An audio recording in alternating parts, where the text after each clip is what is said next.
My name is Michael Watts. I teach at the University of California, Berkeley, where I've taught for 35 years.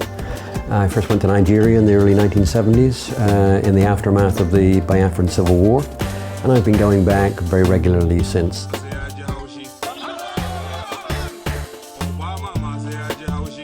Young Boko in northern Nigeria refers to young people who are Western educated. Literally, it means children of the book. But what it really refers to is people who are seen to be in some way cosmopolitan, closely attached to the state, perhaps even secular and modern in all sorts of ways. They have a whole series of opponents, if you like, that transcend education, but are very much wrapped up with a broader set of issues that I would describe as the failure of secular national development. The fact that they see that the Nigerian state is not protecting Islam, that it's corrupt, it's morally bankrupt. People who claim to be Muslims are feeding at the great trough of Nigerian corruption.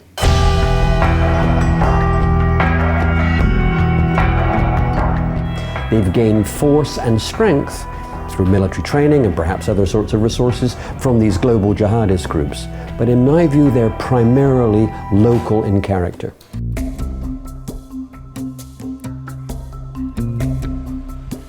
Nigeria is paradoxical because over the last 50 years, it's taken in, because it happens to be sitting on large resources of oil and gas, $1 trillion in revenues. That's vast. And yet over that same period, not only has inequality sharply increased, 1% of the Nigerian population account for 80% of that wealth.